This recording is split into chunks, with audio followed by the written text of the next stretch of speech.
Watch Dogs 2 давно пройдена, а мы продолжаем рассуждать о том, насколько реально показанное в игре. В первой части мы уже узнали, что преступления предсказывают не только в научной фантастике, системы тотальной слежки и профилирования людей вовсю разворачиваются в разных частях мира, а сложные компьютерные системы управляют многими аспектами жизни наших городов. Что за... Почему такой уровень угрозы? Сегодня настало время разобраться, насколько все эти системы уязвимы и можно ли действительно хакнуть мир. Мы узнаем, могут ли хакеры взламывать серьезные инфраструктурные объекты, отключать электричество в городах и влиять на развитие целых стран. А поможет нам в этом Егор Литвинов, ведущий исследователь по безопасности одного из лидеров отечественного рынка защиты компании Digital Security. Использовать старое железо для того, чтобы взломать новую ОС без базы. Почему? Порты сменили.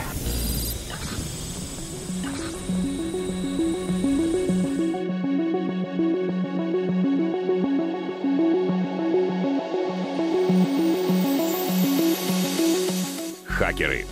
Ими нас пугают с детства. Массовая культура 80-х и 90-х изображала их всемогущими героями и злодеями, которые несколькими строчками кода могут заставить врезаться самолет в здание, перевернуть флот нефтяных танкеров и лишить человека всех его сбережений.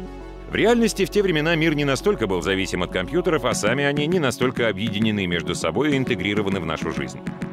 Однако сегодня все мрачные картины 20-летней давности превращаются в реальность. А те, кто некогда увлекался хакингом в шутку, стали востребованными сотрудниками в государственных, корпоративных и криминальных структурах.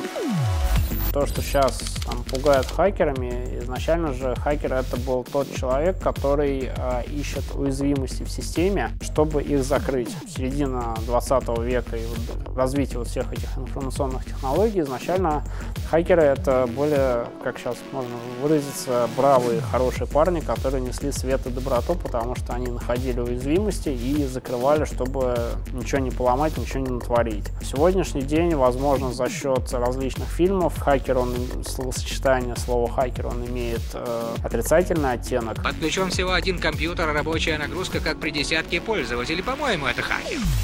Сегодня новости о хакерских атаках заполняют передовицы. Они крадут правительственные секреты, воруют миллионы у банков, кладут на лопатки сервера корпораций, различные сервисы и атакуют целые государства.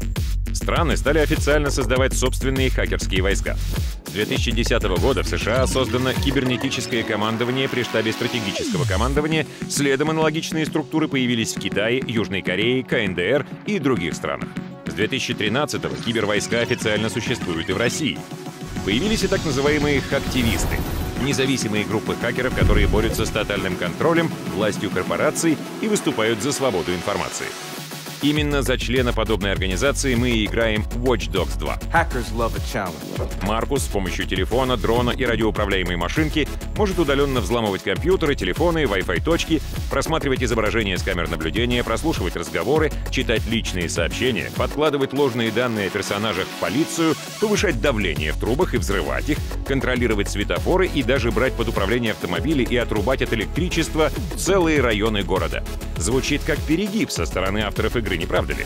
Увы, почти все это в современном мире возможно.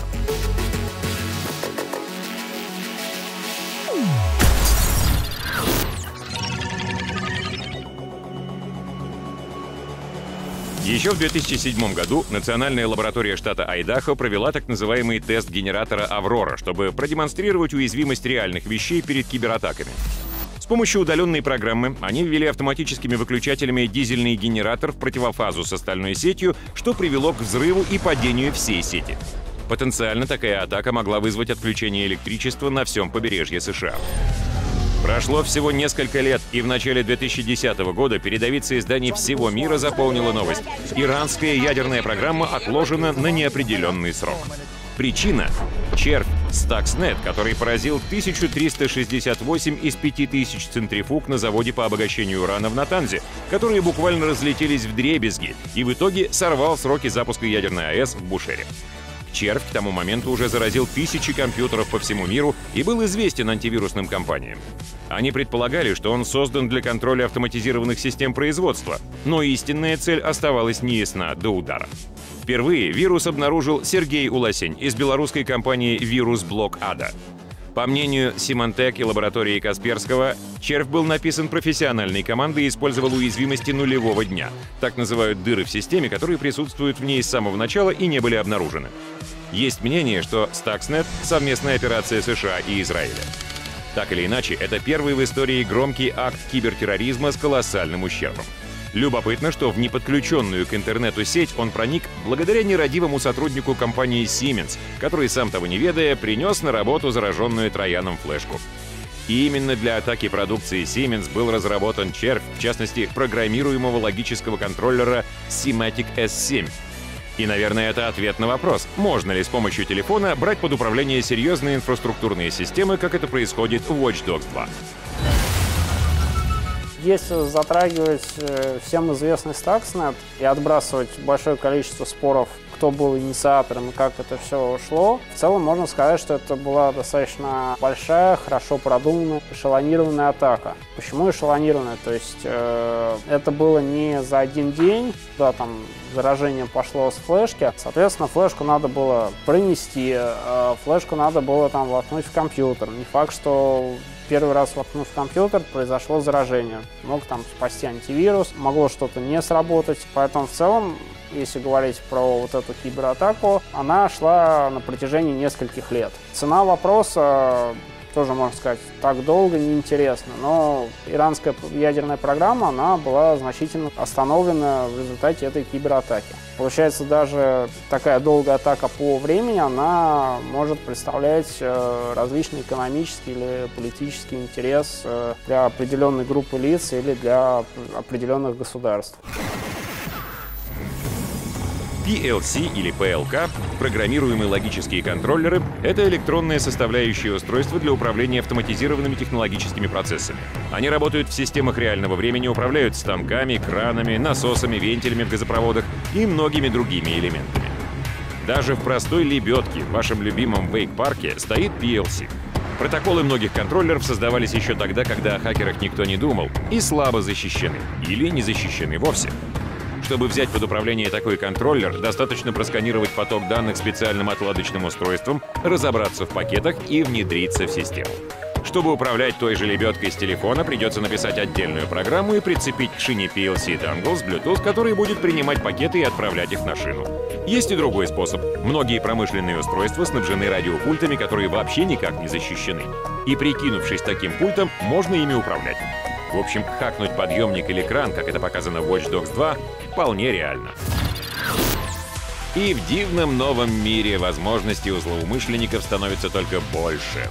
Сложными автоматизированными производствами управляют так называемые SCADA-системы. Это сложные аппаратно-программные комплексы для управления ПЛК и отслеживания показателей различных систем с человеко-машинным интерфейсом. Проще говоря, диспетчерская, которая в реальном времени следит за всем процессом производства. Новый мобильный век принес и в эту индустрию не только удобства, но и новые проблемы и уязвимости. Как и простые бытовые устройства, PLC и SCADA-системы теперь обзаводятся приложениями для смартфонов с возможностью удаленного управления.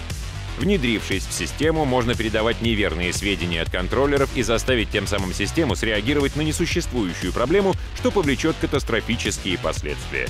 Причем даже если в диспетчерской сидит человек и, как он думает, все контролирует. Именно для атак на SCADA-системы и был создан червь Stuxnet. Естественно, безопасностью таких решений занимаются многие компании, и они постоянно ищут дыры. В том числе наша питерская Digital Security. Они изучили 20 приложений для Android и не нашли ни одного без недостатков. Было исследовано порядка 20 различных мобильных приложений, как мобильный SCADA, различные historian-сервисы, различные APC, которые позволяют подключаться как вот из внешней сети к объектам СУТП, так и непосредственно находясь на объекте, уже к внутренней инфраструктуре подключаясь и наблюдать технологический процесс. И, к сожалению, результаты таковы, что во всех рассмотренных из 20 приложений имеется как минимум одна уязвимость. уязвимость или слабость. Это подразумевает, что у нас там передача пароля в открытом виде, зашитый пароль в программное обеспечение, возможность изменить какие-то настройки, просто поменяв конфигурационные файлы на самом устройстве. Это грустно, потому что вендоры рекомендуют, у них прямо на сайте вот красивые картинки о том, что как это удобно, но с точки зрения безопасности это достаточно грустно и плачевно, потому что, согласитесь, 20 приложений, в каждом из них есть какая-то уязвимость, это не самый лучший результат. В мае 2016-го группа киберреагирования Департамента нацбезопасности США опубликовала данные об уязвимости систем компании Environmental Systems Corporation, которые управляются через веб-интерфейс. Причем исправить их нельзя, в системе изначально не были предусмотрены патчи. Решения компании используются в энергетическом секторе Америки. Последствия атаки на такие системы можете себе представить. Вообще, если вы думали, что серьезные компании, занимающиеся разработкой сложных индустриальных компьютерных систем, с большим трепетом относятся к безопасности, чем, скажем, Apple или Microsoft, то все с точностью наоборот. Их создатели много лет жили в мире, где никто их системы даже не думал ломать и с трудом адаптируется к новым реалиям. С выводами со стороны производителей еще веселее, в кавычках, потому что иногда бывает ответ, что, ребята, вы не понимаете ничего в СУТП, вы не знаете, тут все надежно, тут все дублировано, поэтому отстаньте. Я писал сначала в русское отделение АББ, говорю, что, ребята, у вас есть для IP-роутеров определенные, скажем так, слабости и уязвимости. Ответ последовал: у нас скоро будет железка нового поколения, используйте ее. Возникает резонный вопрос: а что делать всем тем, у кого вот есть предыдущего поколения? В следующий раз, когда я написал более развернутый вопрос уже зарубежное представительство АББ, письмо было таково, что вот ваш роутер, там такая-то марка, она не позволяет устанавливать BCU-ключ, то есть не позволяет устанавливать некий ключ авторизации. Помимо этого, вот любой узел, который пошлет команду на чтение записи конфигурационных уставок, он это может сделать. Ответ от уже зарубежного представительства, что мы посчитали, что это не надо делать. Вот эта установка ключа функционала, она не является обязательным в стандарте, и мы также посчитали, что если мы сделаем этот ключик, то пользователи посчитают, что это достаточное условие безопасности, поэтому им надо пользоваться безопасными IP-сетями. Проводя аналогию для обычных граждан, это вот обратиться к строителям и сказать: вот у вас есть дом, 3 стены нормально, а вот 4-я стенка, она вот из бумаги сделана, ну, туда может попасть кто угодно. И ответ будет такой: да, спасибо, поставьте хорошую металлическую дверь, чтобы с внешней стороны, с парадной стороны к вам никто не проломился. Хакеры проникают в закрытые компьютерные системы как частных владельцев, так и компаний и разрушают их, заражая вирусом и используя их данные в корыстных целях. Эти люди террористы. Это Ричард Гилл, враг номер 1 всех хакеров. Спасибо, очень дотошный. Вообще, за последние годы энергосистемы разных стран атаковались не раз. В сентябре 2007 года хакерам удалось на несколько дней оставить без электричества часть Бразилии. 23 декабря 2015 на значительной территории Ивано-Франковской области Украины отключился свет. Оператор SCADA-системы заметил, что курсор на одном из экранов двигается самостоятельно, попытался пошевелить мышкой, после чего вылетел из системы управления. Перезагрузить компьютеры было невозможно. Главным героем этой истории стал троян Black Energy 3, специально разработанный для подобных целей. Хакеры использовали уязвимость в Microsoft Word 2013. Они отключили источники бесперебойного питания 2 из 3 распределительных центров сети, к которым у них был доступ, после чего запустили гигантский поток звонков в колл-центр энергокомпании, чтобы люди не могли сообщить о проблемах. Одновременно они отключили 30 подстанций и перепрошили на них ПЛК, чтобы операторы перестали видеть их состояние. Переключить рубильник можно было только физически. Если бы такая атака произошла в США, то последствия были бы более серьезными. Там на подстанциях рубильники нельзя переключить руками. Сами украинцы стараются, с одной стороны, может быть, выдать, что это просто там какая-то аварийная остановка, потому что если брать Россию, то у нас пока еще не принято предприятиями, и они не хотят распространяться о том, что мы там подвергались результатам кибератак и вот какие-то отрицательные последствия. Одна из причин, ну, скажем так, это репутация, что как так нас там кто-то сумел поломать, мы, значит, там плохой сервис предоставляем. Хакеры похожи на фокусников. И те, и другие вводят людей в заблуждение. Что до кратковременного отключения районов города, как делает герой Watch Dogs, то это тоже возможно. В марте 2016 года хакер Карл Кошнер решил разобраться, что за антенны стоят рядом с подстанциями в его родном городе. Оказалось, что это часть SCADA-системы для удаленного управления электроподстанциями. С единомышленниками он стал разбираться в ее устройстве. Записав радиосигналы, передаваемые антеннами, отфильтровав их и разобравшись в прошивке модема, группа купила соответствующий модем на eBay, стала посылать команды и сверять их с записанным сигналом. В итоге хакеры смогли провести реверс-инжиниринг всей системы с возможностью временно взять под управление целую подстанцию. Выяснилось, что система слушает только тот сигнал, который сильнее.